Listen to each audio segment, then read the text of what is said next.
Hi everyone, Indian stock market में एक study के अकॉर्डिंग अगर आपने एज एन इन्वेस्टर 1995 में अदानी ग्रुप के आईपीओ में 15,000 रुपीज का भी इन्वेस्टमेंट किया होता तो आज उसकी वैल्यू 85 लाख हो चुकी होती। इसका मतलब यह हुआ कि अगर आपने सही एनालिसिस करके किसी भी आईपीओ में वैल्यू इन्वेस्टमेंट किया तो ये आईपीओ का इन्वेस्टमेंट आपके फॉर्चून को भी चेंज कर सकता है। अगर मैं इसी आईपीओ इन्वेस्टमेंट के कॉन्टेक्स्ट में बात करूं तो अभी एक आईटी सेक्टर का आईपीओ मार्केट में लॉन्च हो रहा है जिसका नाम है happiest mind.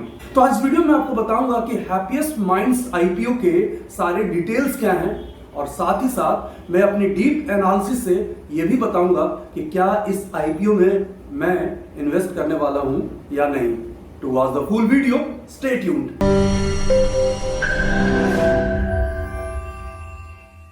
Welcome back, I am Anurag, founder and lead trainer for Sunflip capital. अगर आप हमारे इस चैनल पे बिल्कुल नए हैं तो इस चैनल को जरूर सब्सक्राइब करें, वीडियोज को शेयर करें, लाइक करें एंड यस बेल आइकन को जरूर प्रेस करें, क्योंकि बेल आइकन को प्रेस करेंगे तो ही हमारे वीडियोस के लेटेस्ट नोटिफिकेशंस आपके मोबाइल तक पहुंच जाएंगे। और अगर आप मुझसे डेली बेसिस पे पर्सनली कनेक्ट होना चाहते हैं स्टॉक मार्केट एनालिसिस और अपडेट्स को लेकर के तो हमारा फ्री टेलीग्राम चैनल ज्वाइन कर सकते हैं जिसका लिंक नीचे डिस्क्रिप्शन बॉक्स में दिया हुआ है। किसी आईपीओ को एनालाइज करने के लिए डिफरेंट पैरामीटर्स होते हैं। मैंने काफी समय पहले आईपीओ एनालिसिस को लेकर के एक वीडियोस भी बनाया था जिसमें मैंने डिफरेंट पैरामीटर्स को लेकर के चर्चा किया था। आज हैप्पीएस्ट माइंड आईपीओ को मैं उन्हीं पैरामीटर्स के आधार पे ये आप लोगों से शेयर करूंगा कि क्या इसमें इन्वेस्टमेंट करना चाहिए या बिल्कुल नहीं। हैप्पीएस्ट माइंड आईपीओ की फर्दर एनालिसिस करने से पहले मैं इस आईपीओ की बेसिक डिटेल्स आपसे शेयर करता हूं। ये आईपीओ की ओपनिंग 7 सितंबर 2020 को हो रहा है और अप्लाई करने का लास्ट डेट 9 सितंबर 2020 को है। यानी आपके पास 3 डेज होंगे आप अपने ब्रोकर के साथ डिस्कस करके इस आईपीओ को अप्लाई कर सकते हैं। इस आईपीओ के through total 702 crore funds raise करने की बात की जा रही है और इस आईपीओ का जो लॉट साइज है वो 90 का है।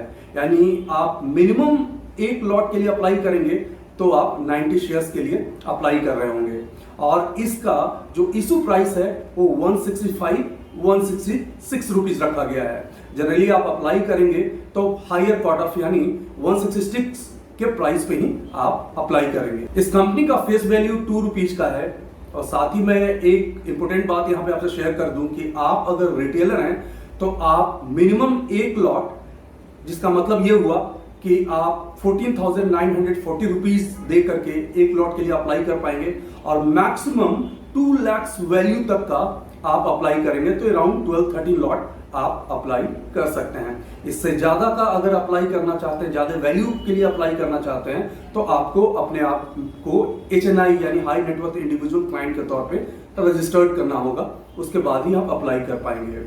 बाकी अदर शेयर्स की जो अलॉटमेंट होगी वो इंस्टीट्यूशंस के लिए होगी, जैसे QIB यानी क्वालिफाइड इंस्टीट्यूशनल बिडर, उनके लिए ऑफर किए जाएंगे। किसी भी आईपीओ को एनालाइज करने में सबसे पहला जो फैक्टर ये होता है कि आपको ये बहुत अच्छे तरीके से जानने की कोशिश करनी चाहिए कि ये आईपीओ के पीछे कौन मैनेजमेंट है। यानी जितना क्रेडिबल प्रमोटर होंगे, जितने क्रेडिबल मैनेजमेंट होंगे, इस आईपीओ का आगे जाकर के बेहतर परफॉर्मेंस करने के चांसेस होंगे। हैप्पीएस्ट माइंड्स कंपनी के पीछे जिस इंडिविजुअल पर्सन का माइंड है वो आईटी स्पेस में बहुत ही पॉपुलर है। उनका नाम है अशोक सूटा।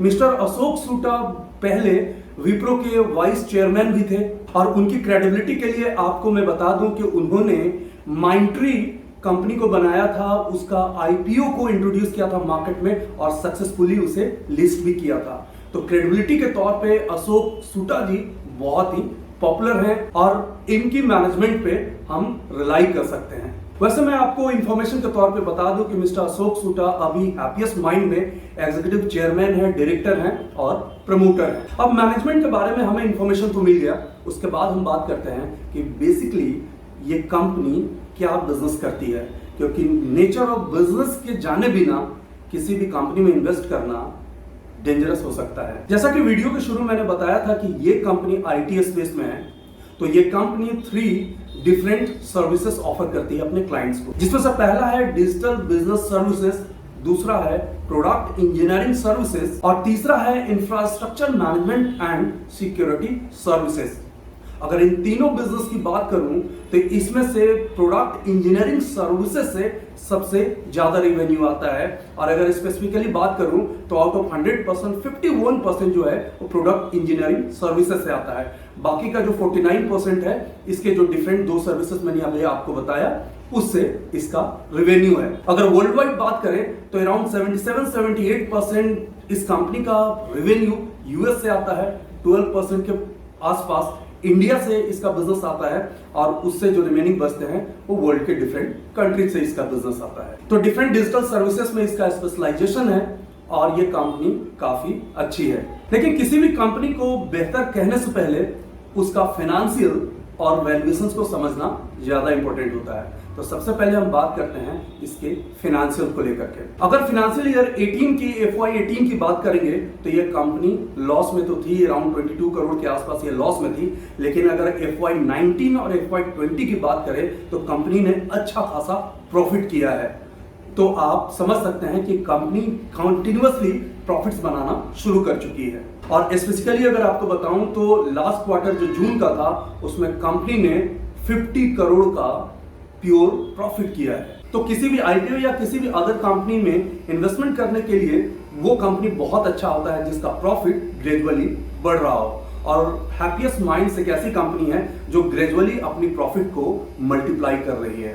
तो ऐसी कंपनी में इन्वेस्टमेंट करने के लिए हमें इंटरेस्ट जरूर रखना चाहिए। अब इस कंपनी के वैल्यूएशंस के बारे में बात करते हैं, और वैल्यूएशंस के लिए ज्यादा अच्छा तरीका होता है कि हम प्राइस टू अर्निंग रेशियो को देखें।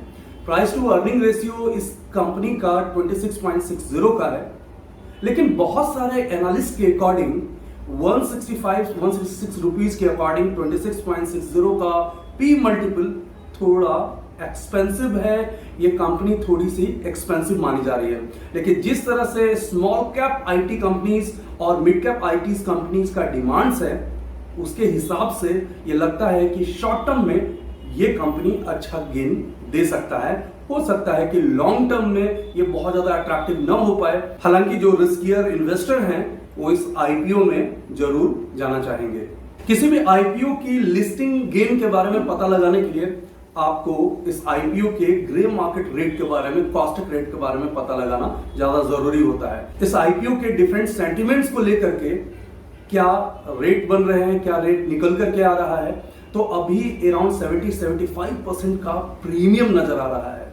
इसका मतलब ये हुआ कि 100 और 120 रुपीज बहुत आसानी से लिस्टिंग गेन हो सकता है। अब मैं कंक्लूड करना चाहूंगा कि इस कंपनी के करंट वैल्यूएशंस, करंट फाइनेंशियल, साथ ही साथ क्रेडिबल प्रमोटर्स और नेचर ऑफ बिजनेस को देख करके मैं इस आईपीओ के लिए जरूर जाना चाहूंगा, और आप भी इस आईपीओ के लिए डिसीजन ले सकते हैं अप्लाई करने के लिए।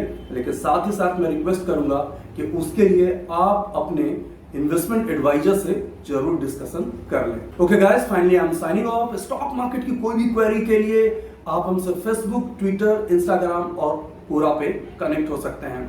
और अगर आप स्टॉक मार्केट एनालिसिस सीखना चाहते हैं, टेक्निकल सीखना चाहते हैं, फंडामेंटल सीखना चाहते हैं, तो हमारे स्पेसिफिक ट्रेनिंग प्रोग्राम्स को ज्वाइन करने के लिए हमारे वेबसाइट पर जाकर के क्वेरी पोस्ट कर सकते हैं या वहां दिए गए नंबर पे हमें फोन भी कर सकते हैं। Thanks for watching, take care.